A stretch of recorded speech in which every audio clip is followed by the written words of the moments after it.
আজকে আমরা শুরু করছি ক্লাস 12-এর তড়িৎ প্রবাহ এবং ওহমের সূত্র চ্যাপ্টার। তো দেখো, এই চ্যাপ্টারের শুরুতেই যেটা বলা সেটা হচ্ছে যে মেনলি এই চ্যাপ্টারে আমরা কারেন্ট, ইলেকট্রিসিটি এই বিষয়টা নিয়েই পড়বো। আমরা আগে যেগুলো পড়েছিলাম মেনলি ইলেকট্রোস্ট্যাটিকে, সেখানে আমরা দেখেছিলাম যে তড়িৎ আধানগুলো স্থির অবস্থায় থাকে এবং স্থির অবস্থায় থাকার ফলে তাদের কিছু ধর্ম কাজ করে। সেখানে আমরা ইলেকট্রিক ফিল্ড দেখেছিলাম, আমরা তড়িৎ বিভব দেখেছিলাম, দ্বিমেরু দেখেছিলাম। তো সেই জিনিসগুলোর প্রতিটা ক্ষেত্রেই যেটা ছিল কম্পালসারি সেটা হচ্ছে যে আধানগুলো স্থির ছিল। এবার এই চ্যাপ্টার যেটা আমরা শুরু করছি আজকে, ইলেকট্রিক কারেন্ট, তো সেখানে কিন্তু আধানের ফ্লো হবে। এবার আধান আর এক জায়গায় বসে থাকবে না, আধানের মুভমেন্টের ফলেই কিন্তু কারেন্ট তৈরি হবে।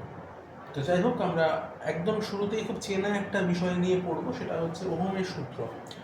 তোমরা সবাই ক্লাস 10-এ যারা পড়েছো ওহমের সূত্র সবাই জানো ওহমের সূত্র কী জিনিস। তো এখানে দেখো মেনলি ওহমস ল বা ওহমের সূত্র, সেখানে বলা হচ্ছে কি যে তাপমাত্রা এবং অন্যান্য ভৌত অবস্থা যদি অপরিবর্তিত থাকে তাহলে কোনো পরিবাহীর প্রবাহ মাত্রা তার দুই প্রান্তের বিভব প্রভেদের সঙ্গে সমানুপাতিক হয়। তার মানে এখানে দেখো বিভব ব্যাপারটা রয়েছে। আমরা বিভব চ্যাপ্টার পড়েছি, একটা তড়িৎ বিভবের একটা আলাদা চ্যাপ্টারই ছিল আমাদের। তো সেখানে তড়িৎ বিভব বিষয়টা কি আমরা জানি। তো এখানে বলা হচ্ছে যে বিভব প্রভেদের কথা বলা হয়েছে। তার মানে কি না, একটা বিভবের থেকে অন্য বিভবের মান বেশি বা কম এমন কিছু একটা হবে, দুটো সেম বিভব নয়। তাহলে দুটো আমরা বিন্দু নিলাম, একটা এ বিন্দু একটা বি বিন্দু। তো সেই দুটো বিন্দুর মধ্যে যদি কোনো একটা পরিবাহী তার আমরা এখানে জয়েন করে দিই এ আর বি এর মাঝে, তো সেখানে বলা হচ্ছে যে তাপমাত্রা এবং অন্যান্য পারিপার্শ্বিক ভৌত অবস্থা যদি কনস্ট্যান্ট থাকে তাহলে এই পরিবাহীটার মধ্য দিয়ে যে পরিমাণ কারেন্ট ফ্লো হবে, যে পরিমাণ প্রবাহ হবে, ধরে নেওয়া যাক প্রবাহকে আমরা এরকম একটা অ্যারো দিয়ে দেখাচ্ছি, আই নাম দিলাম তাকে, তড়িৎ প্রবাহকে আমরা আই দিয়ে দিলাম।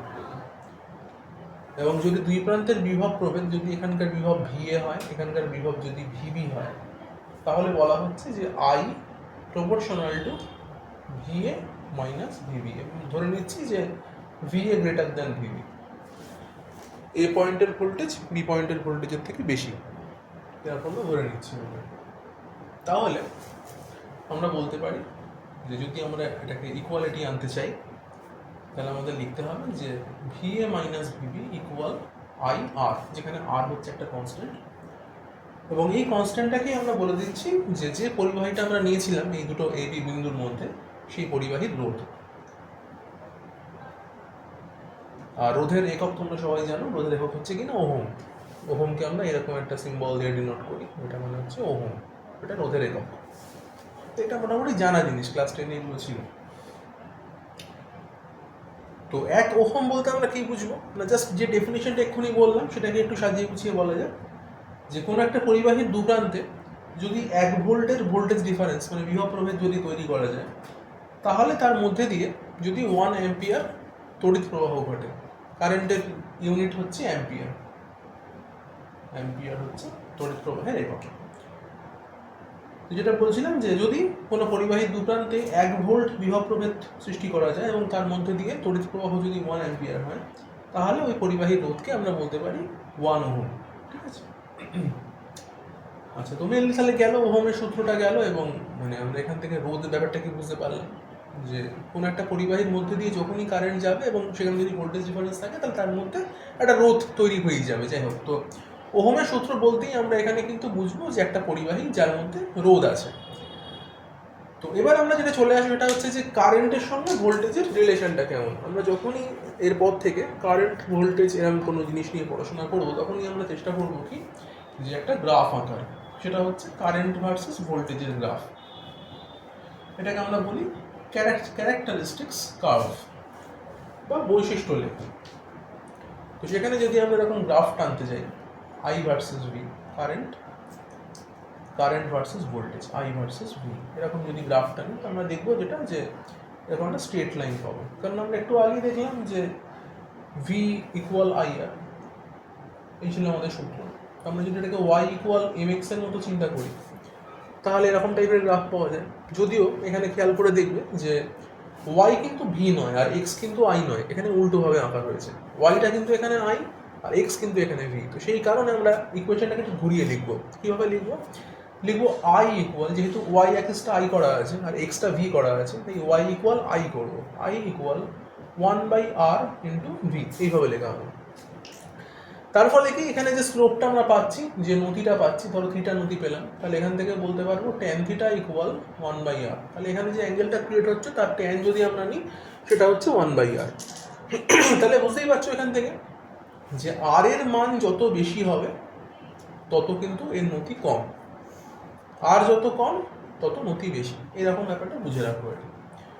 আর এই ধরনের গ্রাফ আমরা যে সমস্ত ডিভাইসগুলোর ক্ষেত্রে পাবো, যে আমরা যখনই এরপর থেকে যখনই কোনো একটা ধরো ইলেকট্রিক্যাল ডিভাইস দেবো এবং সেখানে আমরা চেক করে দেখবো যে কারেন্টের সঙ্গে ভোল্টেজের গ্রাফ কেমন হয়। এখানে যেন দেখতে পাচ্ছি যত ভোল্টেজ বেশি দিচ্ছি আমরা তত কারেন্টটা বাড়ছে, এরকমই হচ্ছে।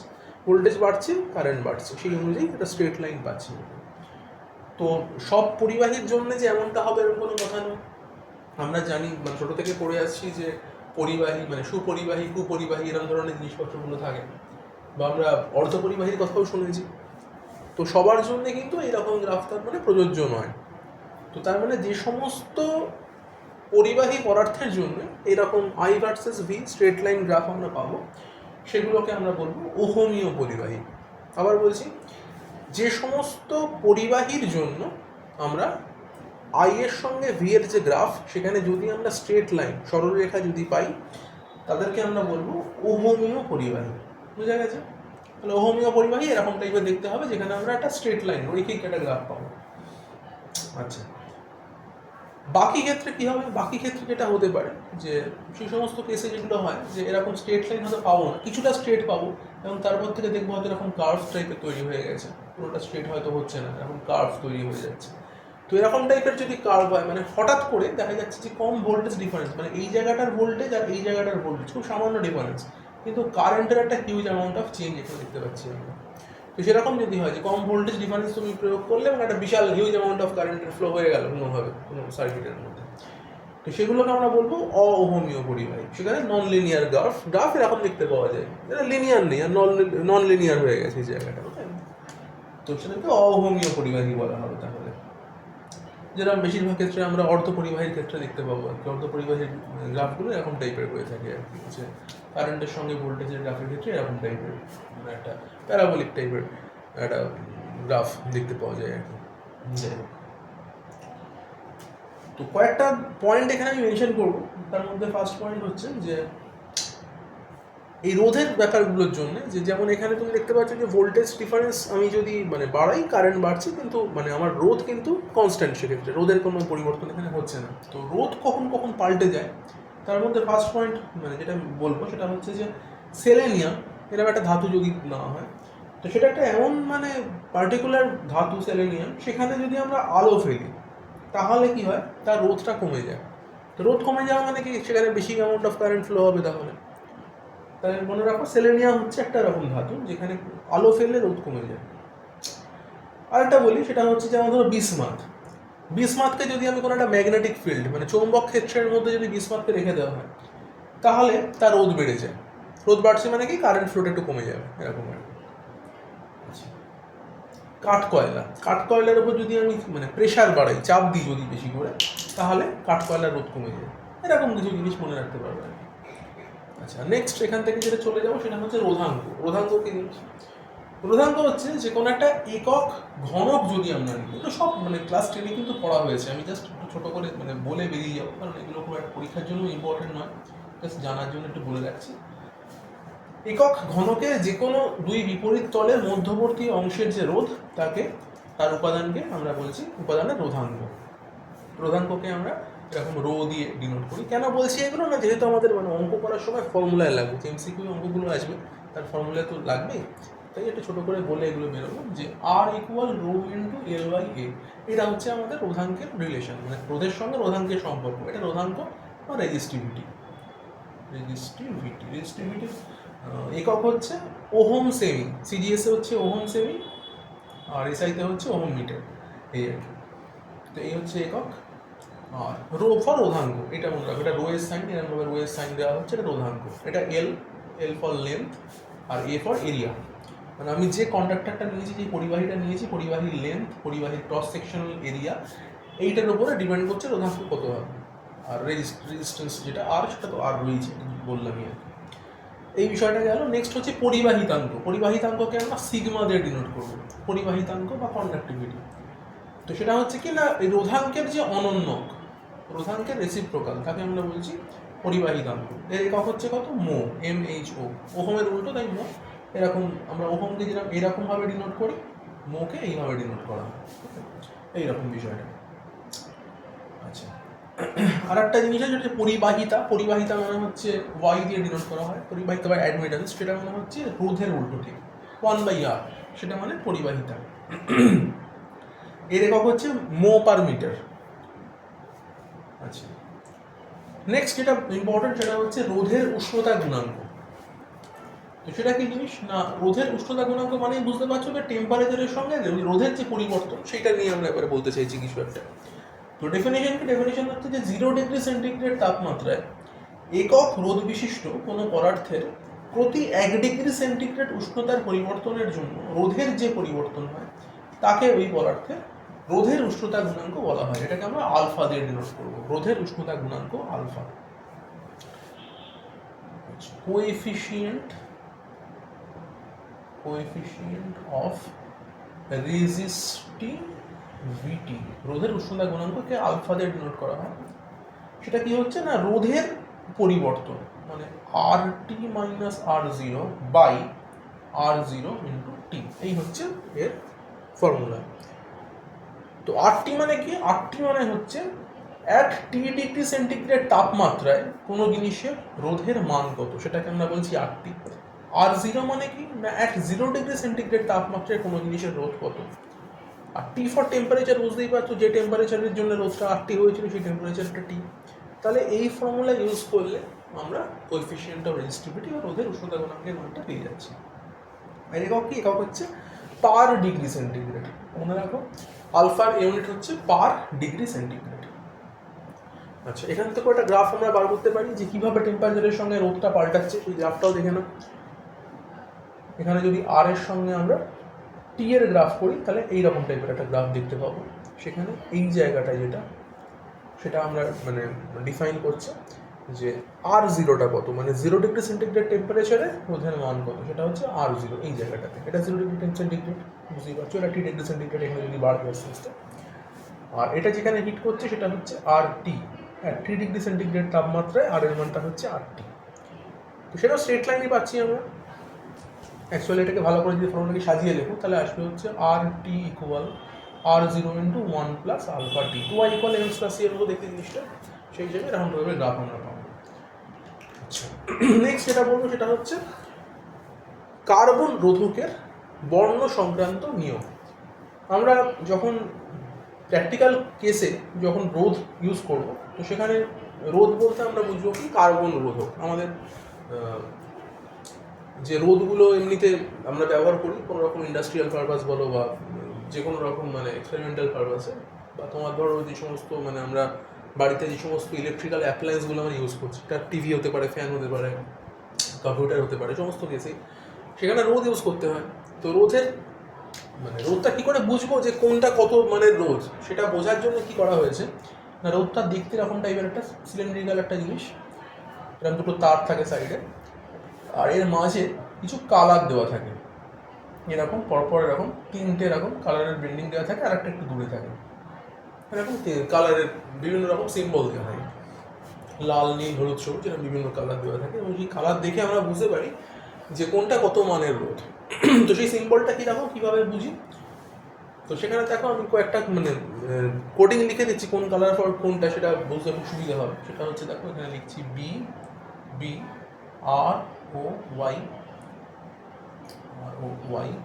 GBVGW, এরকম বিষয়টা। এখানে প্রত্যেকটা যে আমি এগুলো লিখলাম আর কি, লেটারগুলো লিখলাম, প্রত্যেকটার মান একটা করে রং। যেরকম প্রথমটা মানে হচ্ছে ব্ল্যাক, এটা ব্ল্যাক, তারপরটা হচ্ছে ব্রাউন, তারপর এটা রেড, দেখেই বুঝতে পারছো এটা অরেঞ্জ, এটা অরেঞ্জ, এটা ইয়েলো, এটা গ্রিন, এটা ব্লু, এটা ভায়োলেট, এটা গ্রে, আর এটা হোয়াইট। হ্যাঁ, এরকম বিভিন্ন কালারগুলো এখানে রয়েছে। তো সেখানে কোডিংটা কীরকম, কোডিং ফর আমরা এখানে লিখবো, ধরো এটা ধরুন 0, 1, 2, 3, 4, 5, 6, 7, 8, 9 এইভাবে কোডিংগুলো করা থাকে। তো রোধের মান কী করে আমরা নির্ণয় করবো এখানে? তো ধরে নেওয়া যাক যে আমরা এখানে 3টে রং আছে, ধরো A, B, C, এই 3টে রং ধরো দেওয়া রয়েছে। তো আমাদের ফর্মুলা হচ্ছে রোধের মান নির্ণয় করার জন্য রেজিস্ট্যান্স ইকুয়াল, ফর্মুলা হচ্ছে AB ইন্টু 10⁻C, এই হচ্ছে ফর্মুলা। তো কীরকম না, ধরে নেওয়া যাক যে আমার এখানে ধরো পরপর 3টে কালার রয়েছে। প্রথম কালারটা ধরো রয়েছে এখানে রেড, ফার্স্ট যেটা রয়েছে রেড কালার ধরো রয়েছে এখানে, এটা রেড কালার করে দেওয়া রয়েছে। সেকেন্ড যে কালারটা সেটা ধরো রয়েছে আমার গ্রিন, এটা ধরো গ্রিন ধরো রয়েছে। আর তারপরের যে কালারটা সেটা ধরো রয়েছে অরেঞ্জ, এটা অরেঞ্জ রয়েছে। রেড, গ্রিন, অরেঞ্জ, এরকম 3টে কালার দেওয়া রয়েছে। তার মানে এখানে কত রোধ রয়েছে সেটা আমাদের কী করে বুঝবো? তাহলে ফর্মুলা এটা ইউজ করবো আমরা। ধরো এখন ইকুয়াল লিখছি, ধরো প্রথমে হচ্ছে কি রেড, রেড ফর কি, রেড ফর হচ্ছে নাম্বার 2, তাহলে এখানে প্রথমে 2 লিখবো, রেড ফর 2। গ্রিন মানে কি, গ্রিন মানে হচ্ছে 5, তাহলে এখানে লিখবো 5, পাশাপাশি দুটো নাম্বার বসিয়ে দিলাম, যেমন AB লেখা আছে সেরকম পাশাপাশি দুটো নাম্বার বসিয়ে দিলাম, red for 2 and green for 5 হয়ে গেল, ইন্টু 10⁻, লাস্ট যে কালারটা, লাস্ট কালার কি আছে দেখো, লাস্ট কালার হচ্ছে অরেঞ্জ।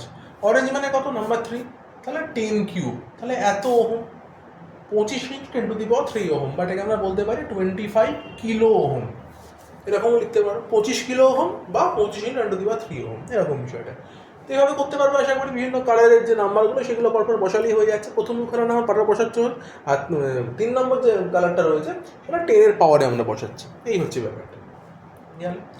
আর নাম্বার 4 যে কোডিংটা থাকে সেটা হচ্ছে আমাদের টলারেন্স বোঝায়, যে ত্রুটি কতটা রয়েছে, যে এক্স্যাক্ট আমরা যখন মানে কোনো রকম মিটার দিয়ে যখন আমরা মেজার করবো রেজিস্ট্যান্স কত, তার সঙ্গে কিছু এরার দেখা যেতে পারে যে কোডিংয়ের সঙ্গে, সেই ডিফারেন্সটা বা ত্রুটি যেটা রয়েছে সেটা আমরা কিন্তু এই 4th নাম্বার ব্যান্ডটা দিয়ে বুঝতে পারবো। সেটা ধরো সেখানে 2 রকম কালারই একমাত্র ইউজ করা হয়ে থাকে।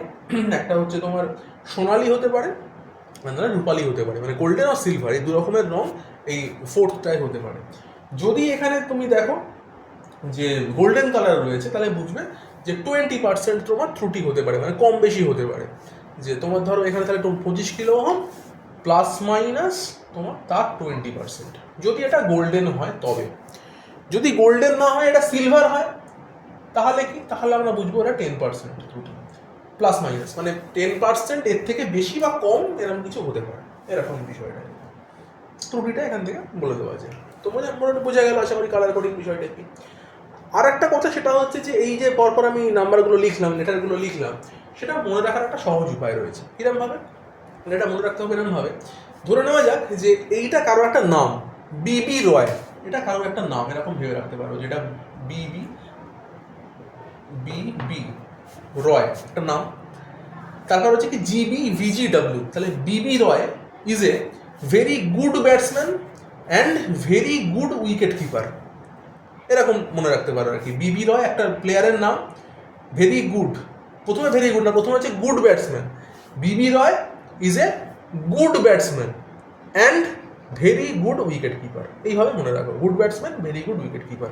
এটা মনে রাখলে আশা করি এই পুরো ব্যাপারটা সহজে মনে থাকবে আর কি। নাহলে পরপর কোনটার পর কোনটা সিকোয়েন্স একটু মনে রাখা মুশকিল, সেই জন্য এটা বলে রাখা হবে। আচ্ছা, তারপর চলে যাচ্ছি রোধের শ্রেণী সমবায় আর সমান্তরাল সমবায়। তো সেটা তো আমরা ক্লাস 10-এ ছিল, এবং আমরা আগে যখন ধারক চ্যাপ্টারটা পড়লাম সেখানেও দেখতে পেয়েছি কীভাবে আমরা শ্রেণী এবং সমান্তরাল সমবায় বার করেছি। তো নিয়মগুলো একদম সিম্পল, আমি সেটা নিয়ে খুব একটা বেশি বলবো না, প্রুফটা করে দেখাবো না, কারণ প্রুফ যেহেতু আমাদের আসছে না। তো রোধের শ্রেণী সমবায় প্রথমে একটু বলি। রোধের শ্রেণী সমবায়, তো এটা দিয়ে আমাদের প্রচুর অঙ্ক থাকবে, কীভাবে আমরা শ্রেণী সমবায় ব্যবহার করব। তো পরপর 3টে রোধকে আমি এখানে দেখাচ্ছি। এখানে ধরো এখানে রয়েছে প্রথমে R1, R2, R3, পরপর 3টে রোধ এখানে রয়েছে। এখানে একটা ভোল্টেজ ডিফারেন্স ধরো নিয়ে নিচ্ছি VA, এখানে নিচ্ছি VB, এইভাবে ভোল্টেজ ডিফারেন্স রয়েছে, 3টে রোধ রয়েছে, এর মধ্যে দিয়ে একটা কারেন্ট ফ্লো হচ্ছে, এরকম কারেন্ট যাচ্ছে। তো এখানে যেটা হয় যে যখন রোধকে আমরা শ্রেণী সমবায়ে রাখি, সেখানে দেখতে পাবে কি না, প্রত্যেকটা রোধের মধ্যে দিয়ে কিন্তু একই পরিমাণে কারেন্ট ফ্লো হবে, এরকম না যে এটাই বেশি এটাই কম পরেরটাই কম, এরকম কিন্তু হয় না। 3টে রোধ দিয়ে কিন্তু একই পরিমাণে কারেন্ট ফ্লো হবে। ওকে, কিন্তু তিনটে রোধের মধ্যে কিন্তু ভোল্টেজ ডিফারেন্সটা আলাদা হবে, মানে R1 এর জন্য যে ভোল্টেজ ডিফারেন্স হবে ধরো সেটা V1 যদি হয়, তাহলে R2 এর জন্য ভোল্টেজ ডিফারেন্স কিন্তু V2, R3 এর জন্য ভোল্টেজ ডিফারেন্স কিন্তু V3। এখানে বিভব বলে কিছু হয় না, এখানে বিভব প্রভেদ হয়, এটা মনে রাখবে। যে রোধ মানেই এটা বিভব প্রভেদ, মানে রোধের যে দুটো প্রান্ত তার মধ্যে কিন্তু একটা বিভবের ডিফারেন্স থাকবে, সেটা প্রত্যেকটার জন্য কিন্তু আলাদা হতে বাধ্য যদি শ্রেণী সমবায় থাকে। এবার সবসময় কি আলাদা ভোল্টেজ ডিফারেন্স হবে? সবসময় না। যদি আমাদের এই রোধের মানগুলো একই হয়, প্রত্যেকটা রোধের মান যদি একই হয়, ধরো এটা 5 ওহম, এটা 5 ওহম, এটাও 5 ওহম, তাহলে বিভব একরকম হতে পারে। একই রোধের জন্য একই রোধ যদি হয় তাহলে বিভব একই হয়। রোধ যখন আলাদা তার মানে বিভব আলাদা, এটা মনে রাখবে। কিন্তু কারেন্ট সেম, প্রতিটার মধ্যে দিয়ে কিন্তু একই পরিমাণে আই কারেন্ট যাচ্ছে, বুঝে গেল? আচ্ছা, তো এই হচ্ছে তাহলে শ্রেণী সমবায় বিষয়টা। তাহলে তুল্য রোধের মান কত? শ্রেণী সমবায়ের ক্ষেত্রে তুল্য রোধের মান হচ্ছে R equivalent equal R1 plus R2 plus R3। এটা তো খুব সহজ, এটা আমরা ছোটবেলা থেকেই জানি, এই জিনিসটা রয়েছে। আচ্ছা, এবার চলে যাচ্ছি কি সমান্তরাল সমবায়, সেখানে কিরকম হচ্ছে বিষয়টা। তাহলে রোধের সমান্তরাল সমবায়, সেখানে কি হবে? সেখানে হচ্ছে কি না, এইভাবে আমরা পরপর তিনটে রোধকে এরকমভাবে আঁকছি। তিনটে রোধে দেখো দু প্রান্তে কিন্তু ভোল্টেজ ডিফারেন্স সেম, তিনটে রোধের মধ্যেই কিন্তু দেখো এই R1 এর দু প্রান্তে ভোল্টেজ ডিফারেন্স কত? VA minus VB। R2 এর জন্য difference VA minus VB, R3 এর জন্য ডিফারেন্স হচ্ছে VA মাইনাস VB। কিন্তু এখানে কারেন্ট যদি আমরা I কে ফ্লো করাই তাহলে কিন্তু কারেন্টটা তিনটে ব্রাঞ্চে ভেঙে যায়, I1, I2, I3 করে এখান দিয়ে কারেন্ট তিনটে এলো, এসে আবার এখানে I হয়ে বেরিয়ে গেল, এরকম বিষয়টা। তার মানে যখনই দেখবে কোনো জায়গায় কারেন্ট ভেঙে যাচ্ছে, কারেন্টের ব্রাঞ্চিং হচ্ছে, তার মানে বুঝবে সেখানে কিন্তু সমান্তরাল সমবায় সেখানে রয়েছে। সমান্তরাল সমবায় না হলে কিন্তু কারেন্ট কখনো ভাঙে না, শ্রেণী সমবায় কারেন্ট ভেঙে যায় না, কারেন্ট একই ফ্লো হয়। সমান্তরাল সমবায় শুধুমাত্র দেখা যাচ্ছে যে কারেন্টের কিন্তু ভেঙে যাওয়ার বিষয়টা রয়েছে, এবং সমান্তরাল সমবায়ের জন্যই কিন্তু দেখা যায় যে ভোল্টেজ ডিফারেন্সগুলো কিন্তু একই, মানে রোধটা আলাদা কিন্তু ডিফারেন্স অফ ভোল্টেজ সেম, যেটা ওখানে শ্রেণী সমবায় ছিল না। এইরকম। এখানে তোমাদের একটা ফর্মুলা শেখাবো যেটা তোমাদের অঙ্ক করতে গিয়ে ভীষণ হেল্প হবে। কীরকম অঙ্কটা? মেনলি সমান্তরাল সমবায়ের ক্ষেত্রেই আমরা দেখাবো। যদি সমান্তরাল সমবায় দুখানা রোধ থাকে, ধরো এই একটা রোধ রয়েছে, এই একটা রোধ রয়েছে, এটা R1 নাম দিচ্ছে, এটা R2 নাম দিচ্ছে, এখান দিয়ে I কারেন্ট ফ্লো করছে, কারেন্টটা ভাঙলো, এটা I1, এখান দিয়ে I2 গেল, গিয়ে আবার I হয়ে কারেন্টটা বেরিয়ে গেল, এরকম ধরো রয়েছে। তো সেখানে বেশিরভাগ ক্ষেত্রেই আমাদের অঙ্কে প্রশ্ন আসে যে প্রতিটা রোধের মধ্যে দিয়ে কত কারেন্ট গেল সেটা বার করো। তো এখানে নিয়মটা কীরকম? ধরো তোমাকে বললাম যে R1 রোধের মধ্যে দিয়ে যে কারেন্টটা যাচ্ছে, মানে I1 যেটা, সেই I1 কারেন্টের মানটা কত? তাহলে আমাদের ফর্মুলা হচ্ছে মূল যে কারেন্টটা ঢুকছিল সেই কারেন্টটা ইন্টু R1 এর উল্টো দিকে যে রোধটা ছিল সেই রোধটা আমরা উপরে লিখবো R2 বাই আমাদের মোট যে রোধটা, মানে R1 প্লাস R2, টোটাল রোধটা হচ্ছে R1 প্লাস R2, সেটা এটা বসে যাবে। তাহলে ফর্মুলাটা বোঝা গেল কি হচ্ছে না, যে রোধের জন্য কারেন্ট বার করতে বলছে আমরা সেটা মানে I1 ইকুয়াল কি করছি, I ইন্টু R1 এর উল্টো দিকে কে আছে, উল্টো দিকে R2 আছে, সেই R2টাকে উপরে লিখবো বাই দুটো রোধের যোগফল। এই হচ্ছে ফর্মুলা। তাহলে যদি আমাদের I2 বার করতে বলে এখানে, তাহলে কি করে বার করছি I2 মানে কি, মেন যে রোধ, মেন যে কারেন্টটা I কারেন্ট সেটা বসছে, ইন্টু I2 কার মধ্যে দিয়ে যাচ্ছে, R2 এর মধ্যে দিয়ে যাচ্ছে, তাহলে R2 উল্টো দিয়ে কে আছে, R2 উল্টো দিকে R1 আছে, তাহলে উপরে বসছে কি R1 বাই টোটালটা R1 প্লাস R2। এইভাবে আমরা I2 মান বার করছি। এই হচ্ছে ফর্মুলাটা, মনে রাখবে, খুব সুবিধা হবে অঙ্কগুলো করতে।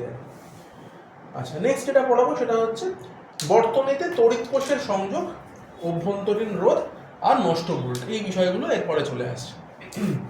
আচ্ছা, তো তড়িৎ কোষ বলতে আমরা কিন্তু এখানে ব্যাটারি বুঝবো, যে একটা সার্কিট রয়েছে, মানে ধরো একটা রোধ রয়েছে এবং সেখানে একটা ব্যাটারি ধরো রয়েছে।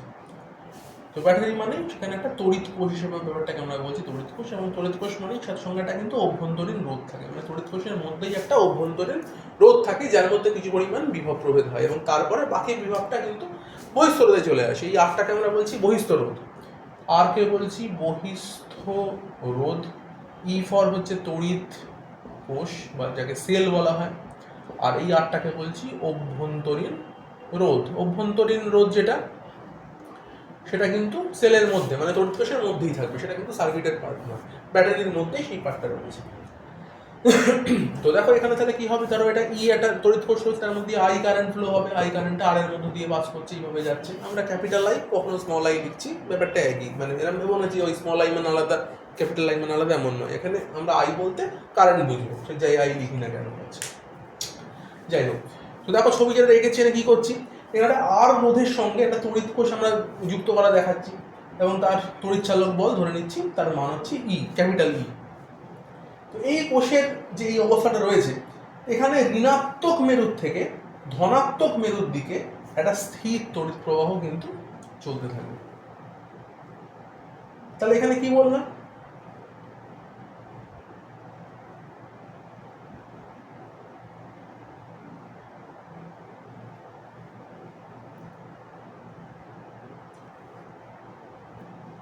তো ছবিতে কি হচ্ছে দেখো, এখানে আমরা আর রোধের সঙ্গে একটা তড়িৎ কোষ এখানে সংযুক্ত করেছি, যা তড়িৎ চালক বল আমরা ই বলে দেখিয়েছি, ক্যাপিটাল ই। এই অবস্থায় কোষের মধ্যে দেখা যাচ্ছে কি না, এই যে ধনাত্মক মেরুটা যেটা বড় বড় যেটা, সেটা হচ্ছে প্লাস ধনাত্মক মেরু, আর এই ছোট হচ্ছে ঋণাত্মক মেরু। ব্যাটারির এই দুটো রকম মেরু থাকে, প্লাস মাইনাস, প্লাসটাকে বড় করে আঁকা হয়, মাইনাসটাকে ছোট করে আঁকা হয়। তো এখানে এই প্লাস মেরু থেকে কারেন্টটা শুরু হয় নেগেটিভ মেরু অব্দি কারেন্টটা ফ্লো হতে আরম্ভ করবে, একটা স্থির একটা প্রবাহ চলবে। আর এই তড়িৎ কোষের মধ্যে থাকা যে উপাদানগুলো, সেগুলো যখন এই প্রবাহটাকে বাধা দেবে, তাহলে তার ফলেই দেখা যায় যে রোধের উদ্ভব হয়, রোধটা তৈরি হয় এরকমভাবে। আর সেই তড়িৎ কোষের মধ্যে থাকা যে বাধাটা, তাকে আমরা বলছি কি না অভ্যন্তরীণ রোধ। আর বাইরে যে বহিস্থ রোধটা রয়েছে, সেটা কি জিনিস না, এটা হচ্ছে আমরা যে ধরো মানে ফ্যান চালাচ্ছি, টিভি চালাচ্ছি, লাইট জ্বালাচ্ছি, সেটা কিন্তু অ্যাকচুয়ালি বহিস্থ রোধ হিসেবে কাজ করবে, যে কারেন্টটা ওর মধ্যে দিয়ে গিয়ে ওটাকে জ্বালাচ্ছে, আলো জ্বালাচ্ছে বা ফ্যান চালাচ্ছে, আর কিছু কাজ করছে, সেটা কিন্তু বহিস্থ রোধের ক্ষেত্রে। আর কোষের মধ্যে যে উপাদানগুলো, সেগুলো যেহেতু কারেন্টকে আটকাচ্ছে, তার মধ্যে একটা অভ্যন্তরীণ রোধ কাজ করছে, সেটাকে আমরা স্মলার হিসেবে দেখাচ্ছি। তাহলে এখানে টোটাল যে কারেন্টটা, প্রবাহ মাত্রা আই, সেটা ইকুয়াল তাহলে আমাদের কি হচ্ছে না, মোট যে তড়িৎচালক বল ই বাই যে মোট রেজিস্ট্যান্স কত ছিল, টোটাল রোধটা কত না আর আর আর, তাহলে আর প্লাস আর। তো এখানে কিন্তু দুটো আর রয়েছে, একটা আর উপরে একটা আর নিচে, তাহলে এখানে একটা ছোট করে আর আমরা দেখাতেই পারি, এটা কিন্তু একসঙ্গে একটা বক্সের মধ্যে রয়েছে, সেটাকে আমরা ব্যাটারি বলছি, ভালো করে বলি। তো এখানে কিন্তু এই আর এর সঙ্গে আমরা আর কে তুল্য রোধটাকে আমরা কিন্তু প্লাস হিসেবে লিখলাম, আর প্লাস আর। তো কিন্তু এটা কিন্তু সমান্তরালে কিন্তু নেই, এটা কিন্তু শ্রেণী সমবায় আছে। কি করে বুঝছি না, এখানে কিন্তু কারেন্টের কোনো রকম ব্রাঞ্চিং হচ্ছে না, ব্যাটারি থেকে কারেন্টটা বেরোলো, গিয়ে সোজা এই আর এর মধ্যে দিয়ে গেল, গিয়ে এই স্মল আর এর মধ্যে দিয়ে গেল, এইভাবে এলো। কারেন্ট তো ভেঙে যায়নি, দু তিনটে পার্টে যদি কারেন্ট ভেঙে যায় তাহলে বুঝবে সমান্তরাল সমবায় হয়েছে। কিন্তু যেহেতু কারেন্টটা ভাঙেনি, একটা পার্টের মধ্যে দিয়ে একভাবেই কারেন্টটা সোজা ফ্লো হয়েছে, তাই জন্য কিন্তু এখানে দুটো রোধকে আমরা কিন্তু এখানে সংযুক্ত করে যোগ করে লিখছি। দুটো রোধ কিন্তু এখানে প্লাস হিসেবে, মানে শ্রেণী সমবায় হিসেবেই আমরা দুটো রোধকে কিন্তু এখানে দেখাচ্ছি। বোঝা গেল আশা করি বিষয়টা? আচ্ছা, তো এইবারে দেখো এখানে ই ইকুয়াল তাহলে লেখা যায় আই আর প্লাস আই আর, একটা আই ক্যাপিটাল আর, একটা হচ্ছে আই স্মল আর।